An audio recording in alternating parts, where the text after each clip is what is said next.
Welcome to the Human Capital Innovations Podcast, your go-to source for personal, professional, and organizational growth and development. We hope you tune in often for all things people management, organizational development and change, organizational leadership, and social impact related. Maximize your personal and organizational potential with Human Capital Innovations Podcast.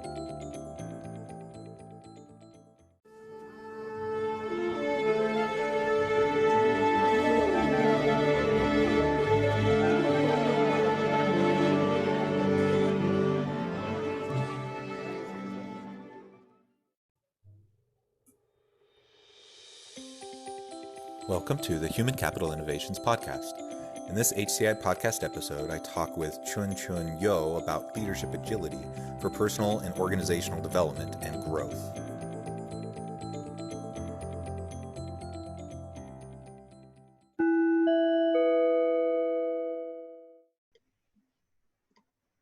Chuen Yo, welcome to the Human Capital Innovations Podcast. Hi, Jonathan. Happy to be here. Thanks so much for having me. Yeah, thanks for joining us. It's exciting to have someone of your background and expertise willing to come on and talk about a topic as important as agile leadership, which is your area of expertise and will be the main area for our discussion today. And you reside in Singapore, is that right? Yes. Have you been to Singapore? I have never been to Singapore. I've been to that part of the world a lot. I lived for about 3 years in South Korea. I've traveled to China maybe 6 times for work. I stayed in Jakarta and worked for a while. So I've been in that part of the world quite a bit, but I've never been to Singapore. Come visit someday and I'll show you around. Wonderful. Yeah, I would love that. I love to travel and I love to see different places, for sure. To start things off today, I just wanted to share with my listeners a brief bio. Chuen Yo is a multi-award-winning executive coach who raises the quality of leadership in every organization by developing agility. Honored with accolades and praise for her outstanding work over the years, she was named Woman Superachiever and one of the top 101 global coaching leaders at the 28th World HRD Congress. She is a professional certified coach, a John Maxwell coach, Marshall Goldsmith executive coach, Agile certified coach, and conscious business coach. She works with business executives enabling leadership development in organizations and excels at organizational mindset shifts and creating learning solutions for companies around the globe. Her clients hail from more than 30 countries and are mostly from Fortune 500 companies. A satisfied client has described the coaching experience with her as transformational and life-changing. Some even said it is the only program leaders need to do. Chuen has also authored a book, 8 Paradoxes of Leadership Agility, a collection of stories of transformations using a 4-step coaching model she has developed. She believes the agility mindset is the key to enabling deep and effective transformations in organizations and wanted to write a book which is useful and immediately implementable. Her book was recently rated 5 stars by readers' favorite. The 4-step coaching model presents an easy pathway which shifts mindsets for leaders to make the quantum leap. What a great background. I'm excited to talk about your book and talk about leadership agility. Anything else you would like to add as we get started today? I really enjoy this line of work that I'm in. My personal journey through it, I think a lot of it was finding out what my strengths were and finding out which were the areas where I can create the largest impact. So I think it's really a mission to raise the quality of leadership in all organizations at every level, because I truly believe that there is that ripple effect. So right now, I think I'm really living my dream.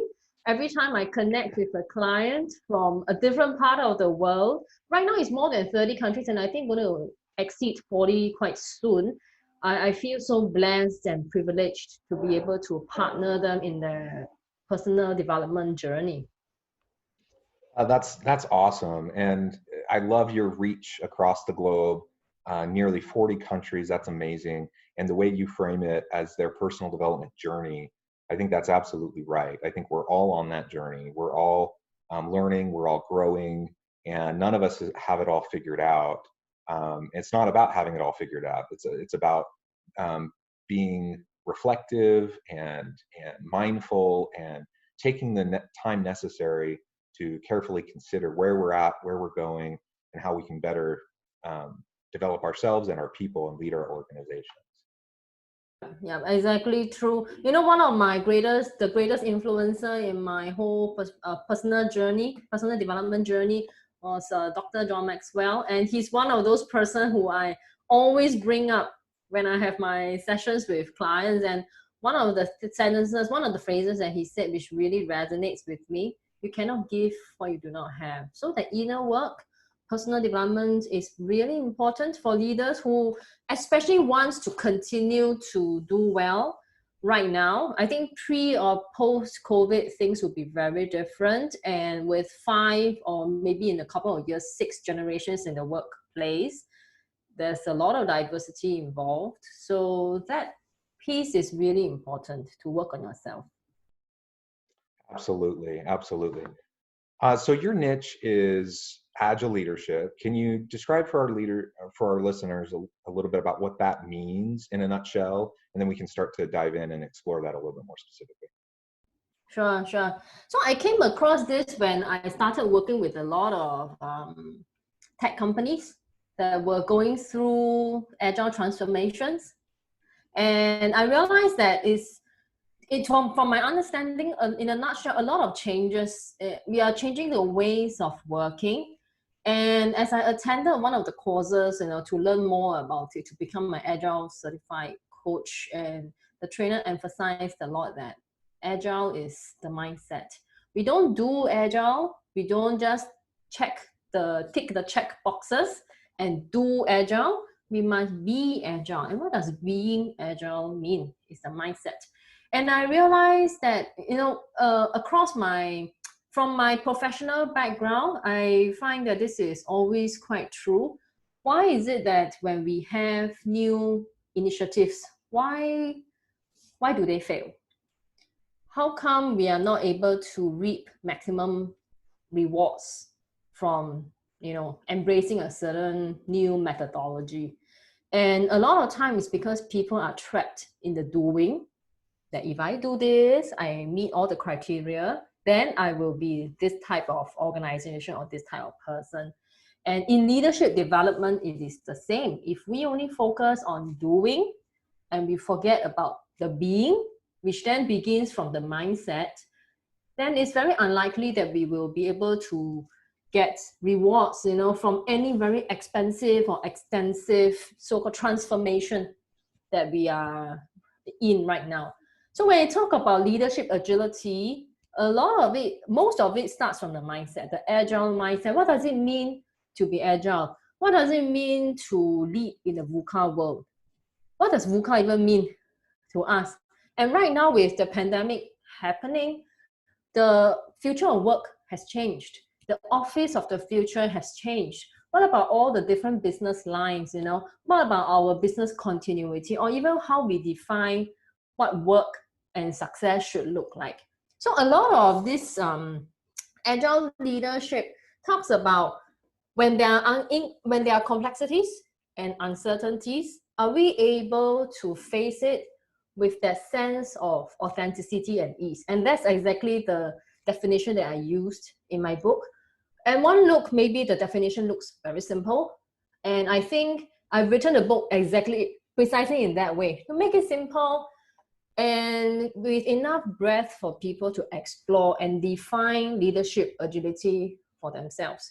Through all these years of working with diverse clients, I have also appreciated that it is not so important what I think agility means. It's much more important that my clients define leadership agility for themselves. So right now, the book has been out just a couple of weeks, and I've gotten really good feedback from industry leaders who are able to take this definition of leadership agility and redefine it for themselves in their own business areas. And that's exactly the intention I wanted to achieve. Yeah, that's great, and congratulations on the book. That's a huge endeavor. I know how much work that is. So congratulations, and I wish you the best success with that. I like how you talk about it's suiting that you talk about agility mindset, and that you have to be flexible enough for people to define that mindset for themselves, right? And it's not about doing agility, it's about being and thinking agility. I love that. What do you find is like the biggest thing holding people back from the agile mindset? Why there's lots of benefits of it that research has shown, the value of it. So why do people resist, and what are the roadblocks keeping people from having an agile mindset? I think first thing is that we have inevitably been shaped into certain types of being. I think a lot of people feel the compulsion to pack our timetables full, pack it to the brim, because perhaps we associate being busy with being successful and useful. If I'm idling, if I'm sitting idle that day, then I don't feel very productive nor very important. So there could be underlying belief there. Of course, I'm hypothesizing, but this is what I'm seeing across the board. When I work with so many people, those who are unable to create the transformation and have their mindset shift in themselves, they are usually the ones who are way too busy. They said they don't even have time to sit down and think about things, and time is a currency that everyone has equally, the rich man, the poor man, the healthy and the not so healthy, right? So there's no discrimination in that. And if we don't leverage our time and hence our attention to reflect, I think reflecting is an essential activity that all leaders must take part in. And if we don't free up time for ourselves to even just contract back inwards and reflect, what have I done today? I was making myself so busy, but what were the costs? What have I lost or gained in that process? Are there signals or feedback that are present right now that is informing me that I need to make some changes?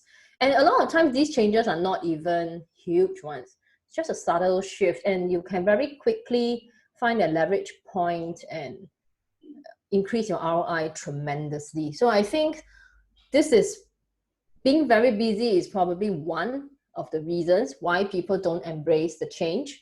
I think another gap that I was seeing is sometimes all these things, they reside in our knowledge repository. We know these things, but how many times do we know these things but we don't do these things?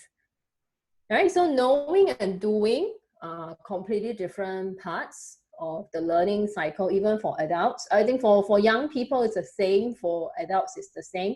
To transfer your learning from the knowing to the doing, it requires different types of activities, and probably reflection will be one of those that is very important. So there's this vicious cycle that is happening, not allowing people to have that time to themselves to even just survey and have the unbiased, courageous survey of what's really happening in their lives, So I think busyness is one of the greatest enemy. Resistance to change, sometimes the change feels so tough. How do I transfer this knowledge? Sometimes it's more than once that I read books or attend workshops that I thought, yeah, okay, these are all great facts. So what do I do about it? And I find that there is a gap, right? It's like in between, the transference is not happening. So I know we are both coaches, and I'm a huge advocate of professional coaching and all. And I think coaching is probably one of the best way, or even if it is in group, you get the transference really high, and is a much more worthy investment of your time and effort. Yeah, you said so many great things there. I agree. I think we get so hurried, we get so busy, we don't give ourselves time to slow down, to be mindful of our current situation, to really think and process and reflect.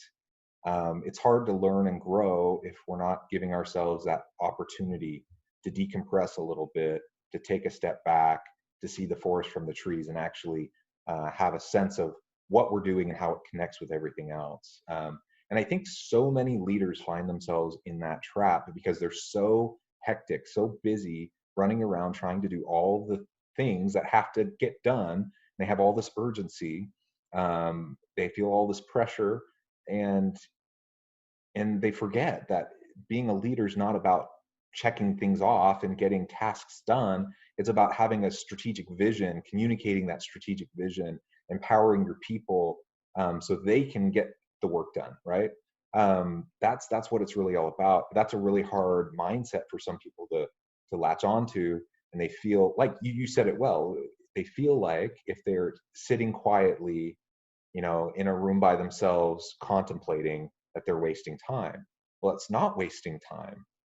Some of my best insights, some of my best innovative thinking, some of my best strategic thinking happens when I'm just when I quiet my mind, give myself a chance to process. Sometimes that happens when I'm sitting by myself, thinking. Sometimes it's when I'm walking my dogs around the park. But I just have to give myself those opportunities. Otherwise, I'm going to miss out on so much of the potential that I have. And I think a lot of leaders miss out on their own potential. Yeah, you're exactly right. It's those moments of genius where we have activated our subconscious mind, and that brain frequency just won't change until you give yourself time to decompress.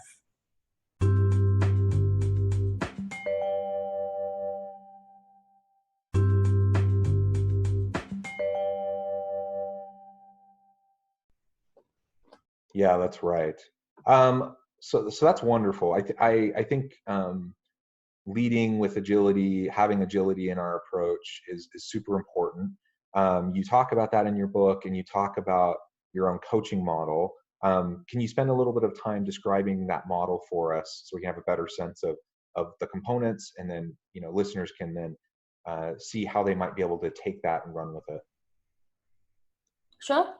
So the coaching model has 4 steps, and I named it the RE4 coaching model. RE as in RE, 4, RE4 coaching model. And because each step begins with the redoing something, and it's simple at the same time robust. So this is one of those seemingly simple, but it's going to solve a lot of people's problems and create a mindset shift and really anchor it and create some motivation so that people rebuild their capabilities and the skills, or even fill in the knowledge gaps and really create the outcomes that they desire. So step 1 of this model says reconstruct the map. And why we say the map, I'm sure many of us have heard of this saying, the map is not the territory. Right? The map is created by map makers who sees the territory, and through the perception creates a map for the rest of the world to see. So there is already a filter there. So reconstructing the map allows people to have that unbiased, courageous reality check. Because many times things are actually not working. And when clients come to the session, to me, I'm just so curious. They know that it's not going to work, right? Whatever they're doing is not working anymore. They've got lots of feedback from various sources. You can see the pattern occurring in different parts of their lives, but yet they stubbornly continue to want to perform the same action with the same type of belief. So reconstruct the map is critical and I think courage is really a big thing. Perhaps it has a bit to do with letting go of the ego, because when we recognize truths for what they really are, we will find that the truths are likely very different from how we initially perceive them. And that one, to really look at the truth, look at the reality straight in the eye and say that, oh, well, this is not working anymore. I think that is already one major step forward. And that then leads to the second step, refresh the lens. So refresh the lens talks about weeding out and uncovering biases, prejudices, or this very dangerous overgeneralized rules. I think a lot of us in our childhood, we actually form overgeneralized rules accidentally. You know, how sometimes just one experience, and perhaps it wasn't even intentional, the learning was accidental, and we carry those rules with us into our adulthood, and no one helped us to undo them, right? Or even realize that it's not working. So this step is crucial too, because it helps us weed out all these things that are no longer effective and leads to that internal shift of mindset. Then the third one is where the turning point really happens. Sorry, Yes. can I ask you about that one real quick? Sure. Excuse me. I agree. I think that's really important. And I think in our world of human resource development, or organizational development, leadership, we see way too much overgeneralization.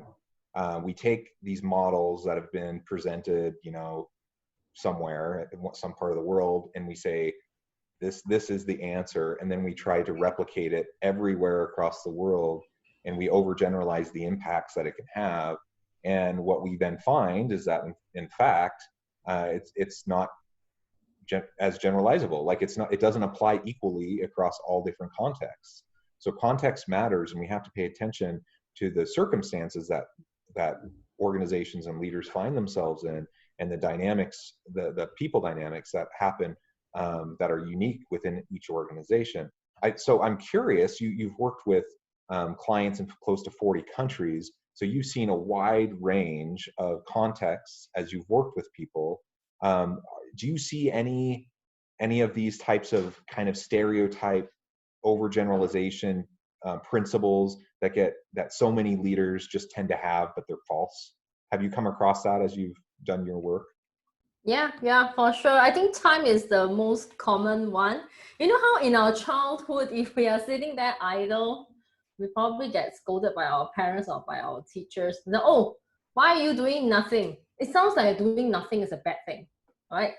Go do your work, go do something productive. So then we have already associated doing work is productive. And that's the only thing that's productive. So I think that's probably why we see a lot of leaders becoming overly busy. They're packing everything in. They can't let go. They can't delegate because, oh, this is such a key piece of my business. The stakes are so high. I've got to do it myself. This is my baby. I can't let it go. So that's one. And it affects even how we appraise our employees when we become leaders. If we see our employees sitting there seemingly idle, then we think, this person is too free. I'm not stretching them enough, right? And unfortunately, sometimes I still hear clients say their managers expect them to work overtime. So that's that culture.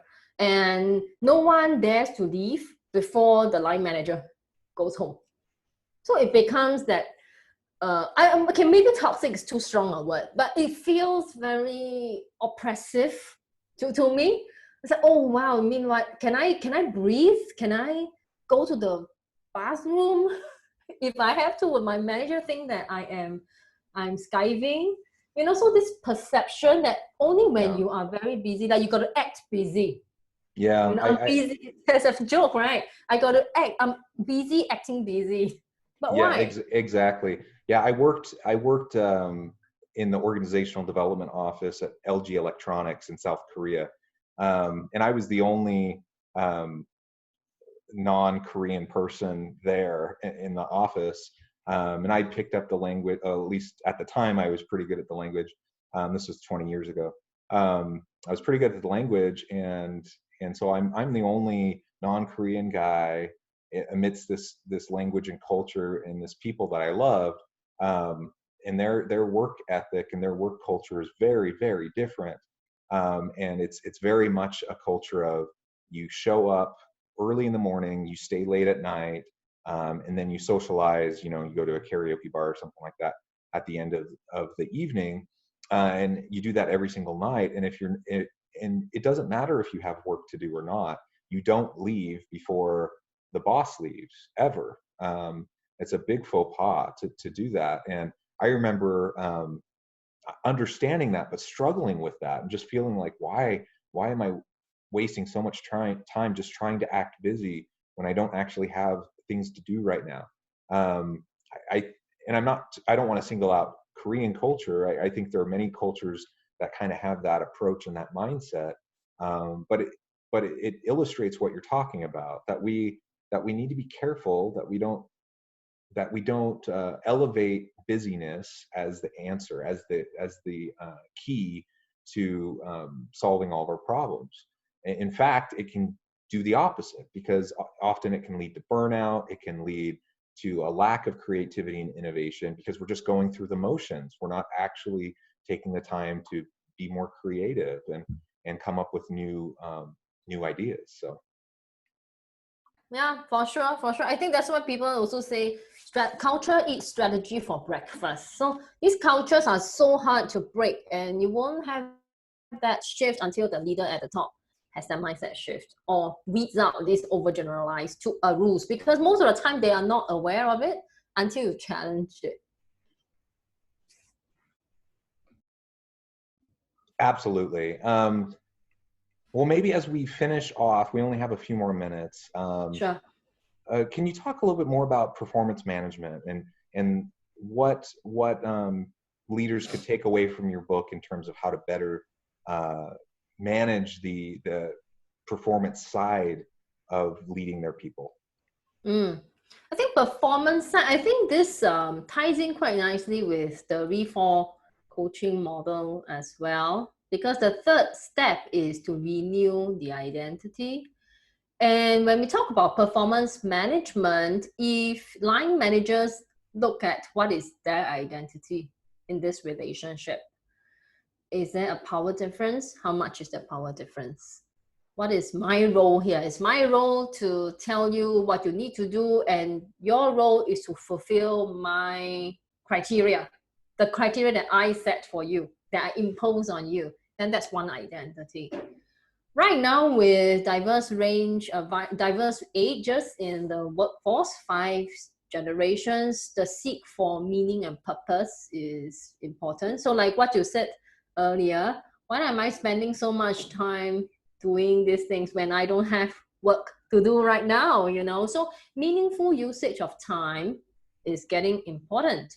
And of course, and then it also impacts performance management. What is the kind of work that I would like to do? What are the type of, what's the scope that I want to be involved in, so that I can be at my best, so that I can leverage my strengths, and so that I can reach that stage of self-actualization. So knowing what the identity of the line manager is, I think that's really important. Personally, for me, I would love line managers to embrace the identity of a coach or a facilitator, you know, or you're an enabler. So whatever name you call it, it is helping others succeed. Because I think leadership, again, I'm very influenced by Dr. John Maxwell. Leaders create more leaders, right? We want people to perform at their best. We don't want to put them in pigeonholes, right? So the identity part is really important. And it also ties in nicely with the fourth step, to rebuild the capabilities. If I know what are the aspirations of the people who I lead or who I serve, how am I going to help them develop those capabilities? I need to know how people learn, right? Which means I need to know their learning style, which means I need to spend time with them, right? To understand them.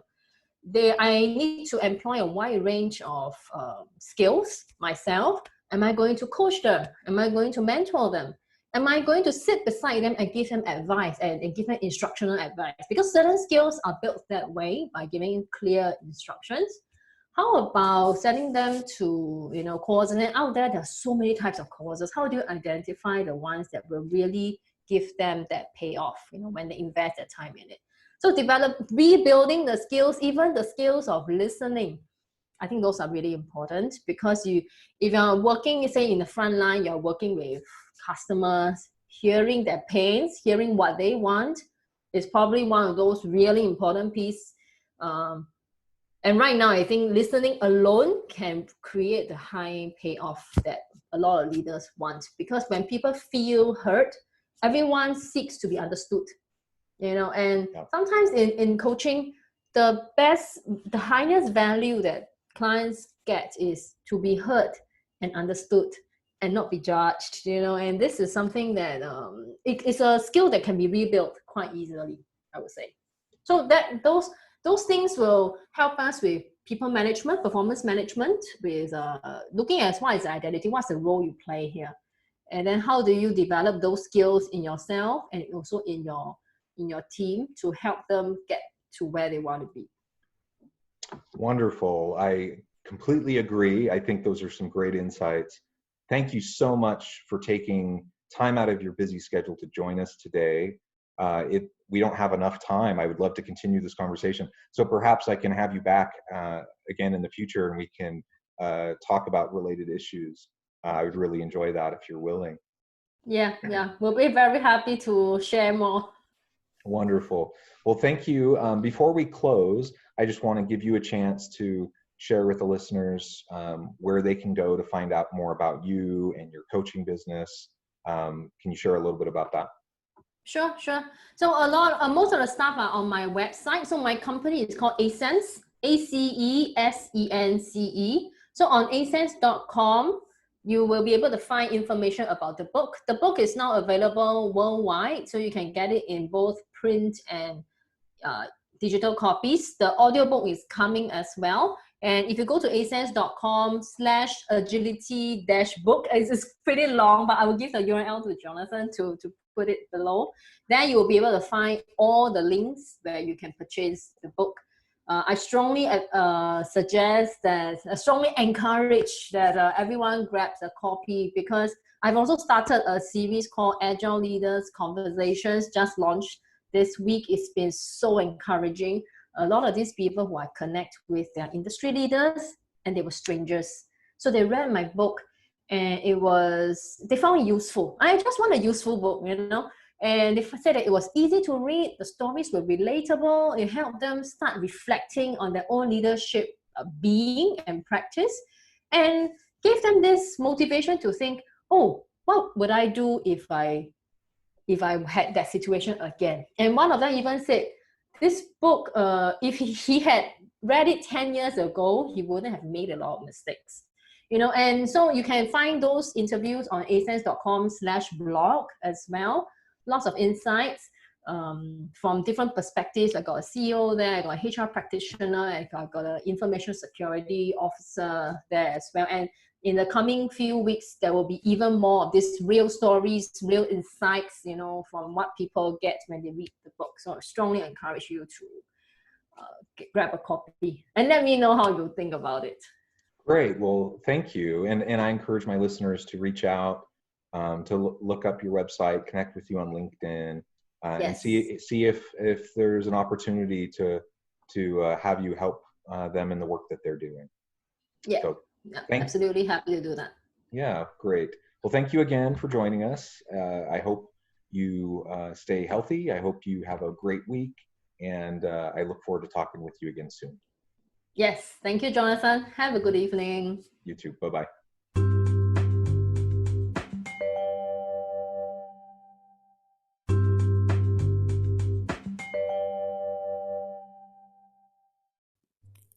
Thanks again for joining us for this episode of the Human Capital Innovations Podcast.